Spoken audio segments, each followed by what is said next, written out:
Okay, the moon in Capricorn may be one of the most unpleasant of all signs for the moon to occupy. So let's take a look at why, and also what this means for the life of a native of moon in Capricorn.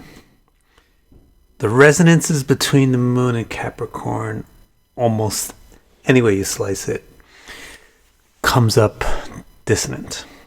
There are one or two minor harmonies we could squeeze out, but all the primary resonances between the planet and the sign here are dissonant.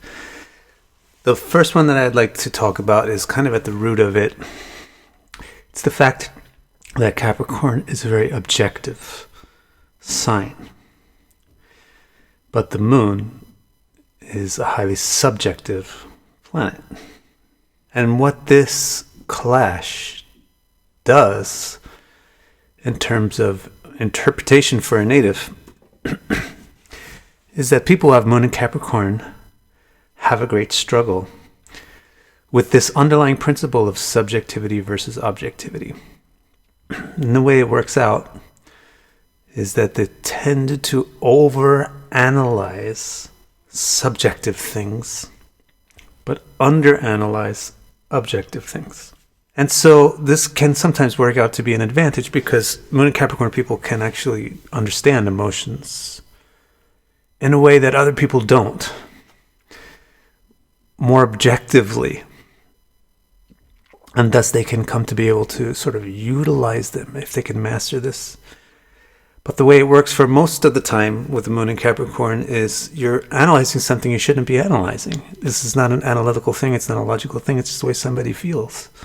It's somebody's telling you how they feel, and you're analyzing whether or not it's correct for them to feel that. And meanwhile, when it comes to things which are objective and things which should be analyzed carefully, it's under-analysis in that case, hasty acceptance, a feeling it's not that important anyway, or it's obvious. So this is really at the core of the moon in Capricorn. There's this problem between the fact that the moon is subjective and Capricorn is very objective. And so it portends for people with the moon in Capricorn that they will misplace their subjectivity and objectivity and be objective when they should be subjective and subjective when they should be objective. Very related to this is the fact that Saturn is a cold sign. It's a realistic, practical, get things done cold sign. But the moon is an emotional planet. It's the mind. So this clash between the sign being cold but the moon being emotional, this signifies that a Capricorn moon native has a problem with sensitivity. They will be insensitive, to put it simply. They won't be thinking, what does this feel like for the other person? Maybe I can understand the other person's feelings. They'll just be thinking, no, do it. Or just don't do it, or what? Come on. So there's a sense of insensitivity, which can work out under good circumstances to a feeling of being aloof or unaffected by the emotions of other people and by the opinions of other people. Capricorn people are good at just being themselves in a quiet way, being different, and not really caring if other people don't like them or not. Another dynamic that arises interpretively as a result of the fact that Capricorn is cold but the moon is emotional is that a Capricorn moon native tends to think of emotions rather than feel them. And so they can try to use emotions. This can be really good for people who are Gyanis or they're detached. They want to practice spiritual detachment. This can be a really good thing for even somebody like an artist who wants to comprehend emotions and know how to work with them. But a Capricorn artist would be like a person who puts together a presentation that really affects a lot of people more than it affects the artist themselves. But it can also work out in a person that really doesn't respect emotions too much and tries to pull strings using emotions. Another dynamic here between the moon and Capricorn is that Capricorn is a very work-oriented sign. And the moon is a very domestic or home-oriented planet. So similar to the way the objectivity and the subjectivity thing is getting crisscrossed, the work and the home thing gets crisscrossed. The Capricorn moon native tends to see their home as if it was work, and tends to need to see their work as if it was their home. So at home, with the family and with relationships and with love, they tend to see it as tasks which need to be accomplished and which need to be recognized for. And they want to accomplish these tasks and get the recognition for it and get promoted and go to the next task, even when it's something domestic or involving love and relationships.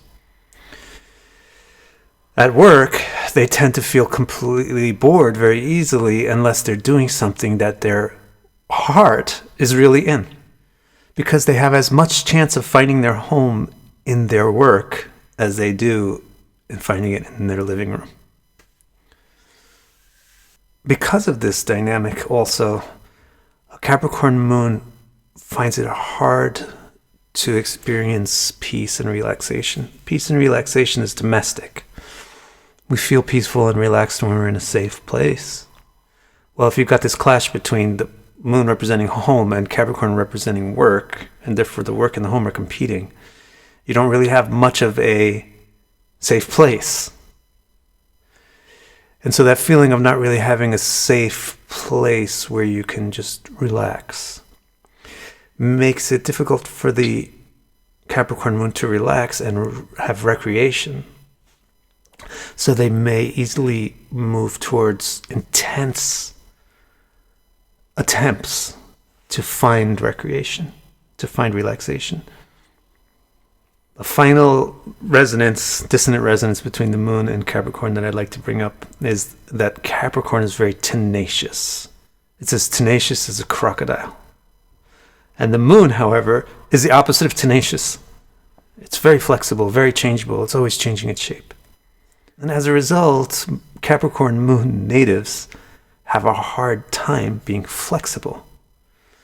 They have a hard time compromising or adjusting. They like things to go according to plan, and when things derail from the plan, it's really hard for them to just adjust on the fly. They kind of need to restart the whole plan over again. And therefore, they're quite demanding and perfectionist. So, as you can see, moon in Capricorn, there's not a lot of great stuff going on. There's not a lot of harmony. So what do you do if you're a moon in Capricorn native? Well, I've kind of hinted at it all along through the video. There are ways to deal with these dynamics that make them work in your favor.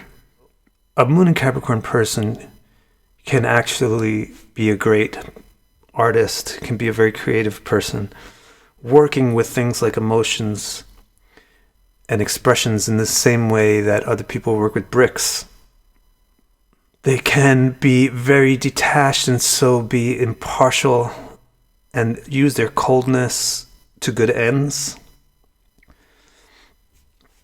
And they can be really hard workers for the family. But I think that the most important thing for the Capricorn moon person to learn how to do, the most important thing that really will mess up everything else if they don't get this right, and which they're likely not to get right, is to learn how to relax.